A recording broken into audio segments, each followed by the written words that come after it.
Bueno, el héroe y el villano, ¿m? Roberto Canessa y Alejandro Puccio, protagonistas de una saga que nos tiene atrapados desde hace varios días y a la que fuimos recorriendo a partir de distintas aristas. ¿M? Y siempre con invitados muy importantes aquí en el piso de la Gaceta o conectados de distintas partes del mundo. Así que, bueno, es el momento para pasarle el testigo a nuestro compañero Benjamín Papaterra, que es quien viene coordinando este ciclo. ¿Cómo estás, Benjamín? Muy buen día. ¿Cómo estás, Guillo? ¿Todo bien? Bueno, ¿qué nos tenés para hoy? Hoy tenemos varios invitados y varias aristas que vamos a analizar sobre, este dilema de Canessa Puccio, que nació a partir de la nota de Daniel Desein, presidente del directorio de la Gaceta, que se enfrentaron en un partido en 1977 en el CASI. A partir de ese momento empezamos a tocar distintas aristas y hoy tenemos varias entrevistas y varias charlas que nos van a dar distintos puntos de vista. Ahora, estamos en comunicación con Hugo Ferrer, director del grupo Crónica, que nos va a contar cómo fue la cobertura en ese momento de todo el caso Puccio, debido a que, tuvieron bastantes primicias en aquella época con la revista Gente. Ahora, ¿podemos hablar con Hugo? ¿Cómo estás, Hola Hugo? Benjamín, ¿cómo estás? Hola Benjamín, ¿cómo estás? ¿Todo bien? ¿Cómo estás? Muy bien y bueno, agradecido de este contacto y bueno, siempre sigo la Gaceta en todos sus formatos, así que bueno, acá estamos. Lo primero que quería consultarte es cómo se vivió en ese momento de esta cobertura. Y se vivió, primero agradecer acá a Daniel Desein, que yo descubrí a partir de sus notas las dos historias que publicó, que fueron muy atrapantes, y como yo el tema lo seguí desde siempre, por eso, bueno, le escribí y un poco le comentaba la historia, ¿no? En aquel 1985 yo trabajaba en la revista Gente, era jefe de redacción, y bueno, como pasaba en aquella época la gráfica con una gran preponderancia, y lo que tenía Atlántida a través de la revista Gente eran las amplias coberturas periodísticas, y en el caso Puccio, bueno, fue una más. Pero después lo que podía ser una más tuvo datos relevantes por todo lo que se consiguió, por todo lo que era el personaje y el impacto social que tuvo el caso. Porque, bueno, un poco para entender, digamos, lo que hubiera sido hoy el caso Puccio, no tendríamos idea la explosión de comunicación que hubiera sido eso, ¿no? ¿Cuál es el momento más fuerte que te acordás de todo ese momento? De esa cobertura de ese momento y del caso este. ¿Cuál es el momento que más marcó Bueno, a esta situación? Claro, yo creo que hay que tener en cuenta dos o tres cosas. Una época que no había celulares, ¿no? Esto pasó un viernes por la noche y aún así todos supimos antes de medianoche la detención de Alejandro y de Arquímedes Puccio y el resto de la familia. Y a partir de ahí, yo creo que el dato de que Puccio era un puma, que estaba por salir campeón con el CASI, en la zona donde vivía, las relaciones que tenía en función de lo famoso que era y quienes lo conocían, eso le dio un valor superlativo al caso.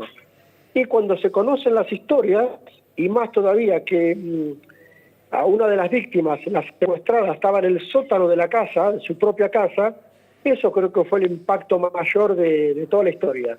Porque toda la familia de alguna manera ocultó, algunos sabrían u otros no, como siempre se dijo, que en el sótano de su propia casa tenía una mujer secuestrada durante 32 días.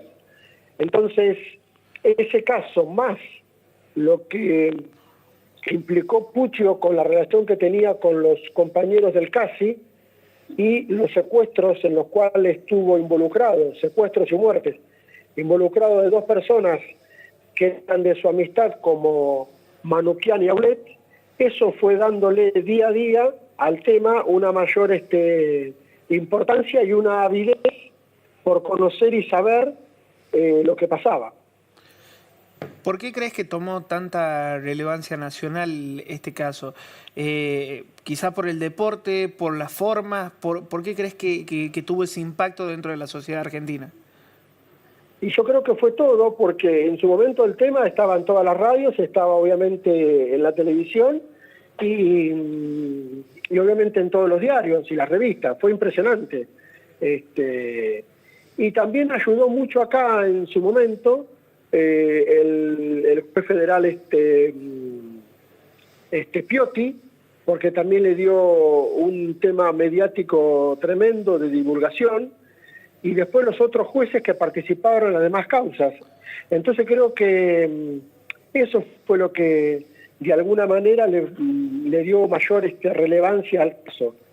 Y sobre todo, todo lo que pasaba, de lo que se supo y se conoció de la relación de Arquímedes con su hijo Alejandro, con su otro hijo Maguila, el sometimiento que decía que tenía con las otras dos hijas, lo que pasaba con su mujer, con Epifanía, toda una estructura familiar que estuvo preparada de alguna manera para este horror que conmovió a la sociedad. Yo creo que ha sido uno de los casos emblemáticos, de los casos policiales más tremendos que tuvo la Argentina, a tal punto, que terminó siendo una película, libros, y aún hoy se sigue hablando del tema. Pasó tanto tiempo y ahora nosotros estamos hablando del tema, porque sigue siendo atrapante. Claro. Bueno, muchísimas gracias por tu comunicación, Hugo, por tu tiempo. Y también les cuento que Hugo escribió una nota para la Gaceta que va a ser publicada en el día de mañana, donde da detalles de todo esto que veníamos charlando. Mañana van a poder leerla tanto en la Gaceta digital como en la Gaceta física. Bien, ahí en ese texto que yo escribí destaco dos o tres cosas, porque, por ejemplo, dos momentos que para mí fueron cruciales. Uno, cuando me entero la dirección de la casa donde estaba esta mujer secuestrada y donde vivía la familia Puccio, que era en la calle Martín y Omar, al 544, y yo durante mucho tiempo, muchos años, mandaba a la revista gente todos los miércoles a la casa de un periodista que vivía a 2 cuadras de la casa de Alejandro y a su vez era amigo de Alejandro. Entonces eso fue algo de un impacto tremendo, porque nos pasó a todos, porque sabíamos de eso. Y el otro tema fue cuando Gabriela Cochifi, que era la jefa de redacción nuestra, llegó a la redacción con el álbum de fotos de la familia Puccio, todas las fotos que se publicaron en Gente, obviamente, y después se replicaron en todo el mundo, y que fueron gran parte de eso lo que alimentó la recreación de la película que hizo Sebastián Ortega, más allá del guión y todo eso, pero ayudó a lo que fue esa producción audiovisual. Así que, parte de la historia. Claro. Muchísimas gracias, Hugo, por tu contacto, y mañana vamos a poder leer ese texto con todo esto que nos contaba. Gracias a ustedes y un saludo para todos y un abrazo grande a Daniel también, que ha sido clave en que lleguemos a esta instancia.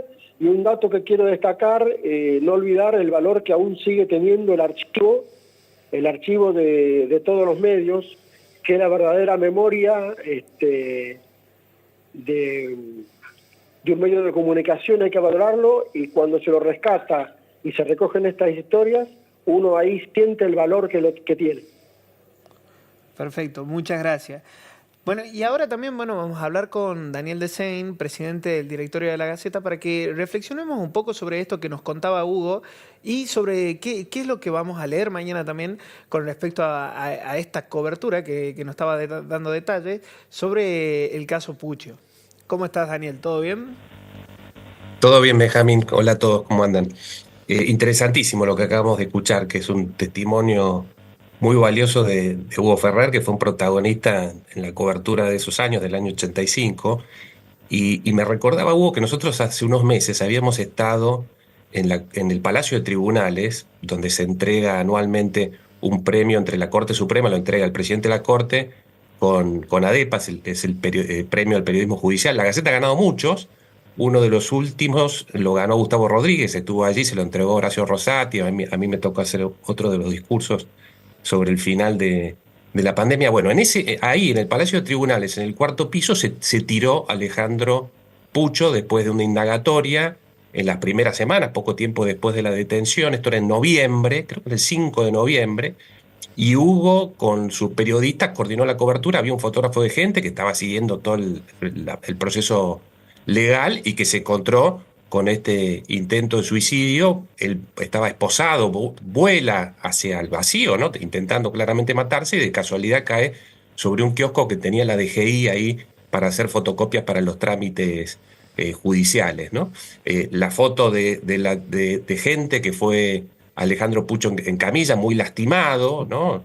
Después se logra recuperar, aunque le quedan secuelas durante toda la vida. Muere a los 50 años, 2008, y muchos creen que en parte por las secuelas de ese accidente. Pero eso es como el corte, ¿no? Estuve hablando con gente del CASI, algunos de los Pumas, en estos días, que estuvo en el partido con Canesa y que estuvieron en el 85, y lo describían como el fin de la inocencia, ¿no? Era como una admisión de la culpabilidad, una imposibilidad de aguantar la farsa que venía sosteniendo en sus declaraciones, intentando plantear que el padre y sus cómplices habían hecho esto a espaldas de él, con absoluto desconocimiento, que era completamente inocente, sus compañeros le creían. Ahí recordaba a Hugo esa etapa del gráfico, que lo cuenta también en la nota que vamos a publicar mañana, donde él casi decide no dar la vuelta olímpica en solidaridad porque uno de los suyos está preso. Bueno, eso se rompe ese día, y recorrimos con Hugo ese lugar que nos marcaba cómo había ocurrido todo. Había poca gente en tribunales, él estaba con sus abogados en ese momento, estaba el fiscal, los asistentes judiciales y demás muy temprano a la mañana. Pero otra de las cosas que fui recogiendo, en el CASI hay un tema tabú, por supuesto, un tema pesadísimo, una traición extraordinaria de alguien que había sido asimilado.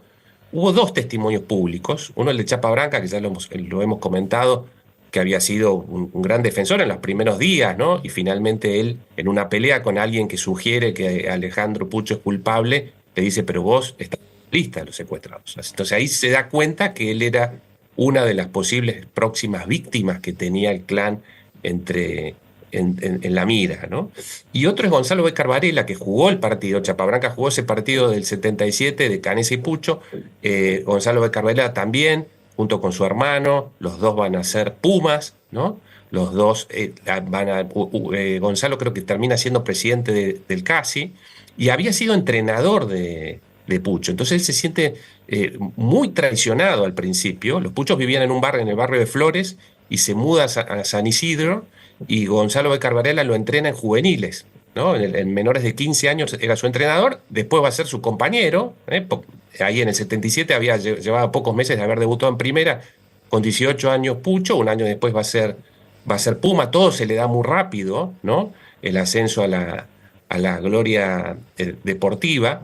Y lo que descubrí también fue por qué estaba Canesa, ¿no? Primero descubrí que no lo sabíamos hasta hoy, era un dato menor, y es quién había ganado ese partido. Bueno, lo gana el equipo de Canesa, ¿no? O sea, gana el héroe contra el villano en ese sentido. Pero ¿por qué estaba ahí? Bueno, estaba ahí porque el presidente del club en ese momento, que va a ser uno de los abogados iniciales de Pucho, entrenador de la primera y demás, había estado viviendo en el Uruguay. Y ahí tomó contacto con los Canesa, con el padre, con la familia, con Roberto, y por eso decidí invitarlo para el aniversario del club, algo que se armó con mucha anticipación, ¿no? Estaba Hugo Porta como conductor del equipo de invitados, muchos jugadores de los Pumas y de los clubes más destacados de Buenos Aires traen a un jugador de los Springboks, que en ese momento estaban vedados, no podían participar de competencias internacionales, y un jugador del seleccionado francés. Bueno, fue todo un acontecimiento, ¿no?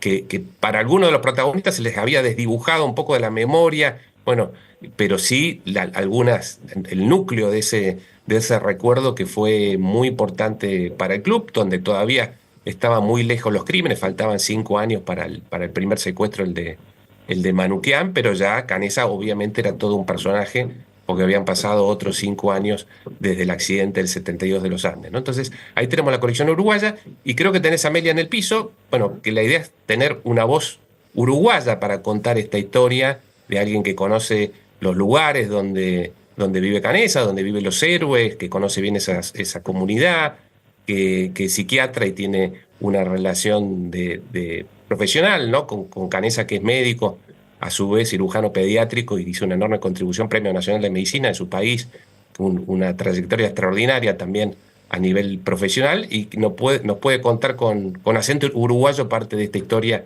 de su propia boca, ¿no? Hola, ¿cómo estás? ¿Cómo estás, Amelia? Muy bien, ¿y tú? Todo bien, ¿no? No sé si tengo que mirarte a vos a otro lado. No. Podemos charlar así. Lo primero que quería consultarte, que es algo que veníamos hablando con Daniel en estos días, es cómo impacta el caso dentro de la vida uruguaya. O sea, cómo el caso de la tragedia de los Andes puntualmente, Claro. cómo lo viven ustedes y Claro. sobre todo qué significa también para el país esta situación. Bueno, fue un caso emblemático, ¿no? Muy famoso.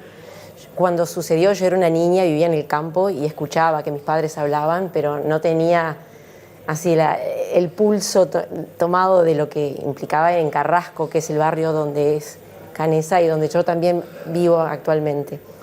Él es un poco más de 10 años mayor que yo, pero tengo un tío, por ejemplo, que iba a ir con él en el avión, ¿no? Mi tío Felipe Cogliotti iba a ir con él en el avión, y junto con su novia en ese momento decidieron no ir al viaje porque tenían el casamiento de uno de los chicos que murió en el accidente en Chile. O sea que era muy cercano a nuestra familia, porque al vivir en el barrio, o sea, nos podría haber pasado a un familiar, a cualquiera de nosotros. Entonces lo primero que impacta es que uno podría haber estado ahí, ¿no? Podría habernos pasado. Creo que es eso lo que también, uniéndolo con lo de Pucho, ¿no? Que era uno de nosotros. Y eso es quizá lo que impacta más en la psiquis de cada uno, ¿no? Que no es un extraño, alguien extranjero, alguien que no nos podemos identificar. O sea, eso lo digo como psiquiatra, porque yo soy psiquiatra además de niños. Y bueno, conozco a Canessa profesionalmente, porque él, bueno, es cirujano, pero del corazón de los niños, o sea, es cirujano cardiólogo pediátrico. Él, bueno, lo que habíamos estado conversando es cómo, la pregunta fue cómo impactó en Uruguay. Bueno, muchísimo, tuvo mucha difusión, su llegada, se hicieron documentales, películas. Hoy hay un museo en Montevideo destinado a los Andes. Y bueno, y él vive a unas cuadras de casa, he ido a su casa porque tenemos en común que nos gustan los caballos y el folclore, además de tener una profesión que también nos conecta. Y él, la verdad, Roberto, es una persona que yo creo que ha decidido, entendió el lugar que le daba este suceso en su vida para aprovecharlo para bien, ¿no? Claro. En el sentido de que él tenía una vocación, tiene una vocación de servicio muy desarrollada, bueno, que se manifiesta en los primeros años como médico, o sea, estudiando medicina, porque él era estudiante cuando surge la tragedia, y después continúa en su vida ayudando, ¿no? Ayudando desde la medicina, ayudando como comunicador, ¿no? de alguien que vivió una situación extrema y la pudo superar. Claro. En ese sentido te quería consultar. Recién, bueno, vos hablabas de tu vínculo con Roberto Canessa, cómo lo conociste. Sí. Entonces, quería consultarte cómo. Recién diste un poquito, digamos, sobre su perfil, que le gustan los caballos, que es médico, pero ¿qué otro tipo de acciones hace además de lo que fue el rugby y esa etapa de él allá en Uruguay? Porque una de las cosas que más me llamó la atención de la primera charla que tuvimos acá fuera de cámara es que me dijiste que él se dedicó a hacer el bien. Sí. Entonces, ¿qué otras cosas hizo además de esto? ¿O usó, por ejemplo, su historia personal para poder inspirar a otras personas? Claro, él ha escrito libros, ha sido invitado a muchísimas charlas alrededor del mundo, ¿no? Dando testimonio de lo que es el manejo del estrés en una situación extrema, ¿no? Y digo, creo que no solo él, sino varios han dado charlas motivacionales en empresas. Él sigue ejerciendo, ¿no? Su profesión, y la verdad es que él siempre está intentando ayudar, conectar a los pacientes. Él tiene muy buen vínculo con sus pacientes niños, con los padres, y de verdad tiene mucha llegada, entonces rápidamente busca formas de conectar. Además, ¿qué hace en su vida?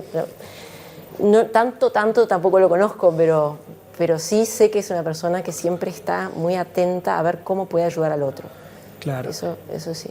Lo otro que te quiero preguntar es cómo es Carrasco. O sea, si nos podés describir un poquito Carrasco. de ese lugar. Sí, bueno, Carrasco, yo no conozco Hierbabuena todavía, pero Carrasco es un barrio residencial que se inició como un balneario. Era un balneario porque está sobre la costa, digamos, sobre la Rambla.